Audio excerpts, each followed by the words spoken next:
C'est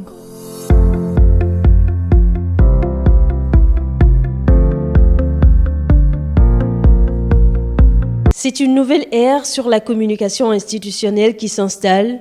Il s'agit, à travers ce dialogue interactif entre l'État et les professionnels des médias, d'apporter des clarifications sur des sujets qui secouent l'actualité dernièrement. Entre autres questions soulevées, figure celle sur les accords de pêche signés récemment entre l'État du Sénégal et l'Union européenne. Les licences ne peuvent être données que dans le cadre d'une réglementation stricte qui est également disponible, parce que le code de la pêche et celui de la marine marchande sont en ligne, donc les gens vraiment peuvent fouiller là pour dire que, encore une fois, nous rassurons que tout ce qui est fait, l'est fait dans le cadre vraiment d'une transparence et d'un respect strict de la réglementation sénégalaise. Ces accords existent depuis 1979. Et avant, s'attaquer à des pêcheries qui intéressent nos pêcheurs. Et aujourd'hui, ce n'est plus le cas. Parce qu'aujourd'hui, ils portent sur 10 000 tonnes et 1 700 de merlu. Et ceci est défini au niveau d'un organisme international qui est l'ICCAT, qui attribue à chaque pays un quota sur ces espèces d'idées parce que justement elles sont surveillées et il y a une assurance dans cette collaboration de la gestion durable de cette ressource-là. Vous noterez que quand le Sénégal donne 10 000 tonnes à l'Union européenne, les membres de cette union qui s'attaqueraient à ce quota verraient systématiquement les quotas pêchés par chaque membre diminuer non pas sur le quota attribué au Sénégal, mais sur le quota attribué aux pays qui auraient donc prélevé ces captures. Nous sommes en discussion continue au niveau de la sous-région pour avoir une politique commune, pour avoir, par exemple, un registre commun de l'ensemble de nos navires. Parce qu'aujourd'hui, faire une pêche INN, il faut de la collaboration entre les pays de la sous-région pour combattre cela efficacement. Donc, cette commission sous-régionale, nous voulons aller vers la mutualisation de nos efforts pour justement mieux lutter et mieux préserver, mieux protéger nos côtes.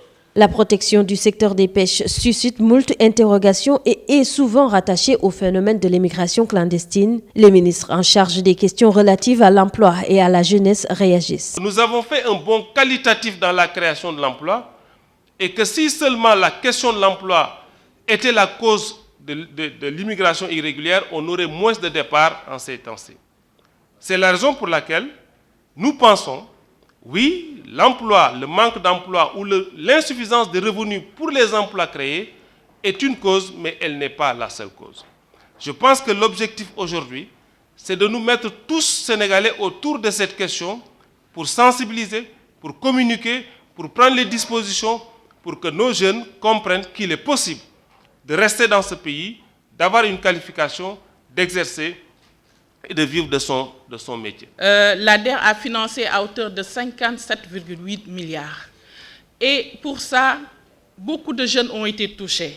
Des financements directs à hauteur de 95 des financements directs au nombre de 95 000 jeunes et des financements indirects avec 105 000 jeunes qui ont été touchés.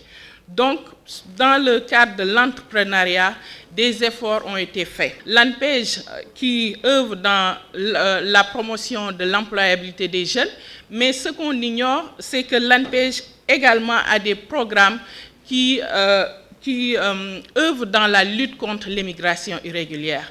Si je prends l'exemple du programme Réussir au Sénégal, rien que pour ce programme, un montant de 6 milliards a été fixé là-bas pour véritablement lutter contre l'immigration irrégulière par des programmes de renforcement des capacités des jeunes dans les domaines de l'élevage, de l'agriculture, mais également dans les domaines des nouvelles technologies. Une autre préoccupation soulevée lors de cette assemblée porte sur le mystère autour de l'origine des cas de dermatose qui frappent des pêcheurs. Sur ce, le ministre de la Santé et de l'Action sociale précise: toute investigation, toute recherche obéit à un processus. Et qui dit processus dit étape et dit effectivement hypothèse successive. Et c'est dans ce cadre-là que nous sommes en train véritablement de traiter le processus d'investigation et de recherche. Je rappelle que le Sénégal n'a pas à rougir par rapport à la pertinence de sa recherche au niveau de ses scientifiques. À ce jour donc, au niveau des investigations, nous pouvons noter qu'il n'y a aucun cas secondaire. Autrement dit, il n'y a pas de contamination. Ce n'est pas une maladie contagieuse. Je crois que cette question-là aussi mérite d'être clarifiée.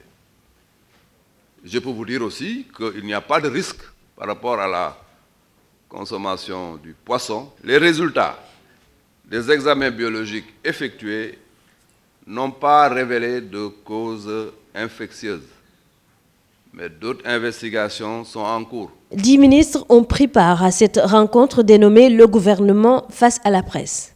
Il est question pour l'État du Sénégal de rendre régulièrement compte aux Sénégalais des principales actions menées par l'équipe gouvernementale et d'en fixer les perspectives. Désormais, ce cadre d'échange avec les médias va se tenir tous les 15 jours.